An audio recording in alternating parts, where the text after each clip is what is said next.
Hi guys! So, I'm gonna share to you a 10-minute recipe na favorite kong gawin kapag gusto ko lang kumain. And these are the ingredients. You can pause that and check out the ingredients.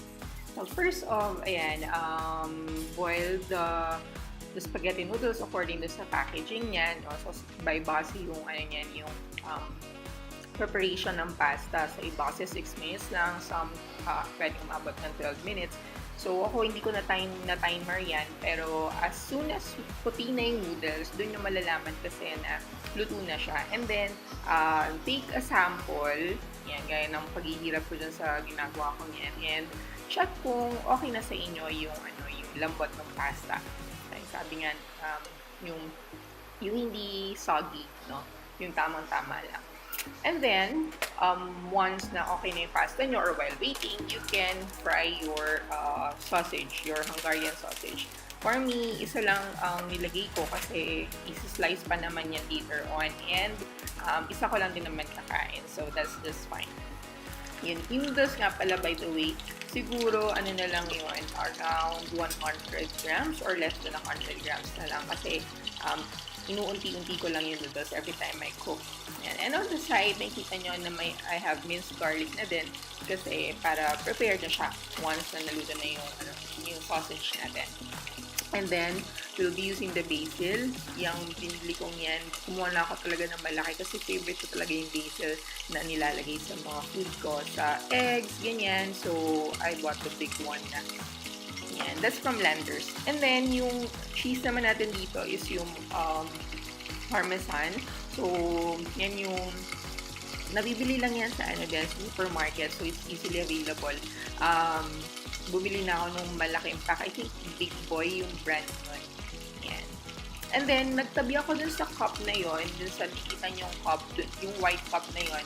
Dun naman nakalagay yung at least 1 cup ng pasta water. Kasi sinave ko yon kasi gagamitin natin yan later on sa ating sauce.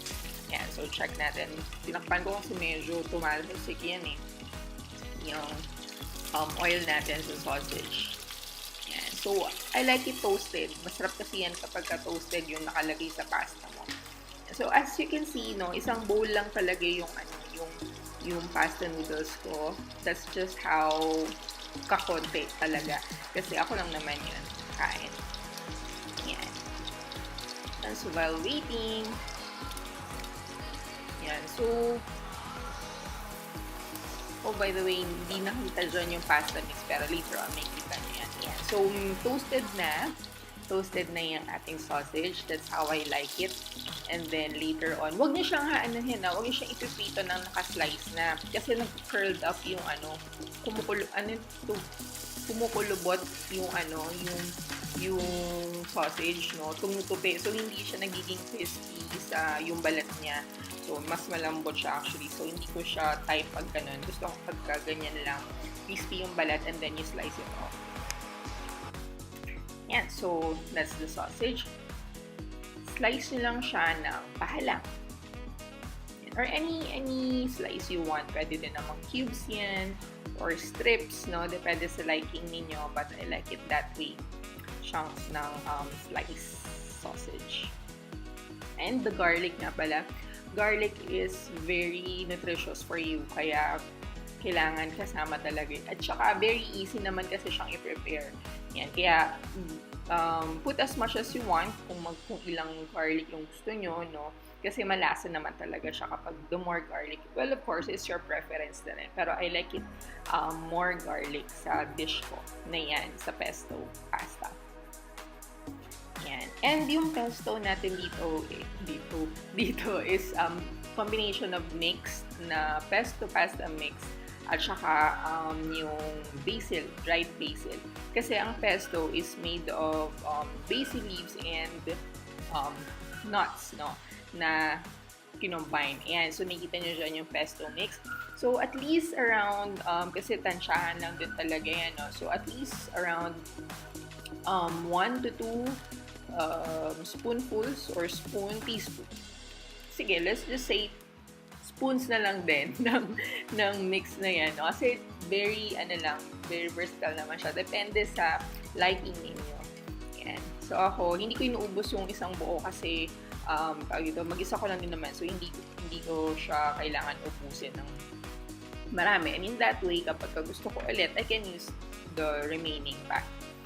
And so let's put up our pot and dyan, gagawin nating brown or golden brown. Actually, yung ano na yan, garlic ko medyo nasunog. So, I used olive oil. So, depende yan sa olive oil. Don't use the extra virgin oil kasi hindi siya good for cooking talaga. That's just good for salads. Yung pumice olive oil is the one good for cooking.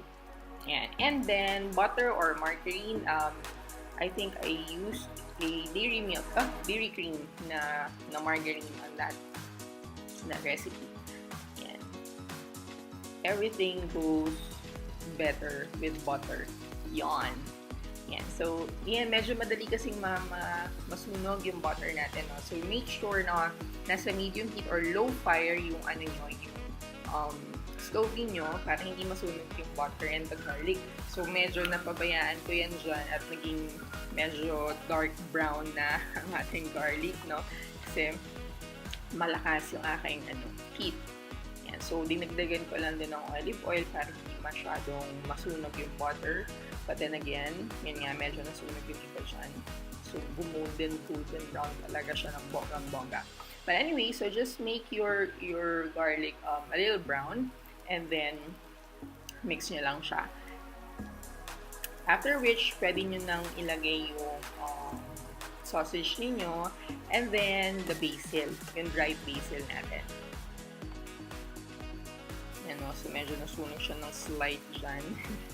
But that's just fine, kanti lang naman. And then, later on kasi hininahan ko rin talaga eventually yung heat niyan.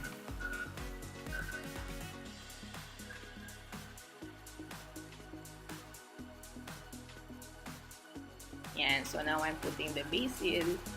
Put as much as you want, no? Kasi, well, depende sa liking ninyo. But I am an herby kind of person. So, marami talaga ako nilalagay na basil on my dish. Lalo kapag pasta.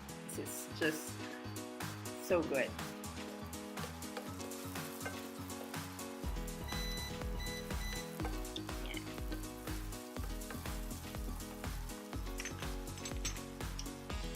Okay, so that's the chili peppers. Hindi masyado napakita, no? Pero chili peppers, para lang may konting anghang na hindi naman sobrang nakakaubo, no? So, just right. So, at least a pinch or two ng chili peppers na available din lang sa supermarket.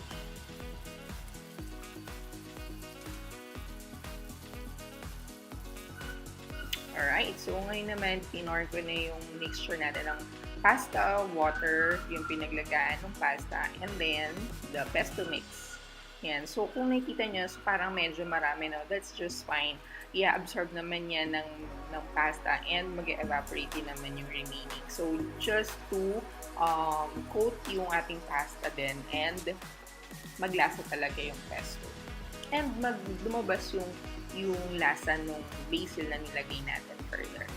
Yan. So, after that, wala nyo na ng konti and then put on your noodles. Kasi, put in your noodles, sorry. Put on, susuot. Anyway, yan. So, lalagay mo lang yung noodles and then just mix it up. Yan, para ma-coat natin yung noodles ng mixture natin. And then, it's up to you kung gusto nyo pa siyang, kung medyo sa tingin nyo matigas pa yung noodles, no? Add a little bit of water. And then, ayan, nilagyan ko lang ng konting parmesan yung niluluto natin para maglasa rin yung cheese, yung konting cheese doon. So, you're ready. Actually, tapos na yun.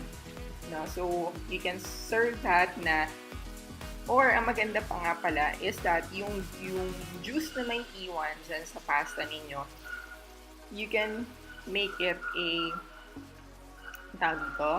I'm not sure kung anong tawag dun, pero ako kasi I like it na hindi siya nasasayang. So, kuha kayo ng bread.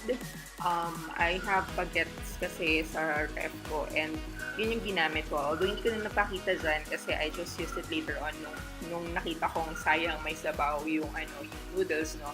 So, hindi ko talaga pinor in yung sabaw sa pasta ko. And ang ginawa ko, nag-cut ako ng bagets, and then ginawa ko siyang parang crostini na wala namang nakalagay sa ibabaw, na just the French bread or the baguette.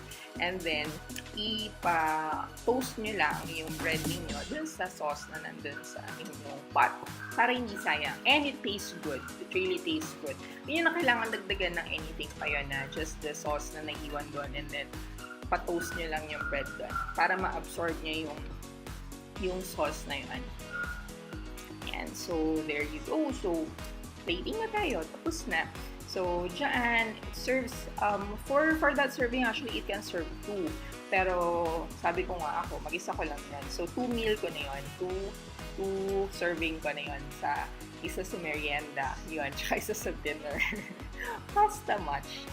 Ayan. Ayan, so nakikita nyo yung pieces of basil. Yan, na-coat yung noodles natin, and also the sausage. So, yun kasi talaga yung yummy doon. Yung coat talaga siya. Tsaka hindi siya dry. Ang masarap dyan, hindi siya yung parang natuyo na pasta. And even if, hindi mo pa siya kainin agad, moist siya. Kasi with the combination of the olive oil and the pasta sauce. Yes, actually, that's everything about it, and I hope you like this video. Medyo naghang na dyan, nakalimutan ko siyang patayin agad. But thank you for watching. Till next time. Bye-bye!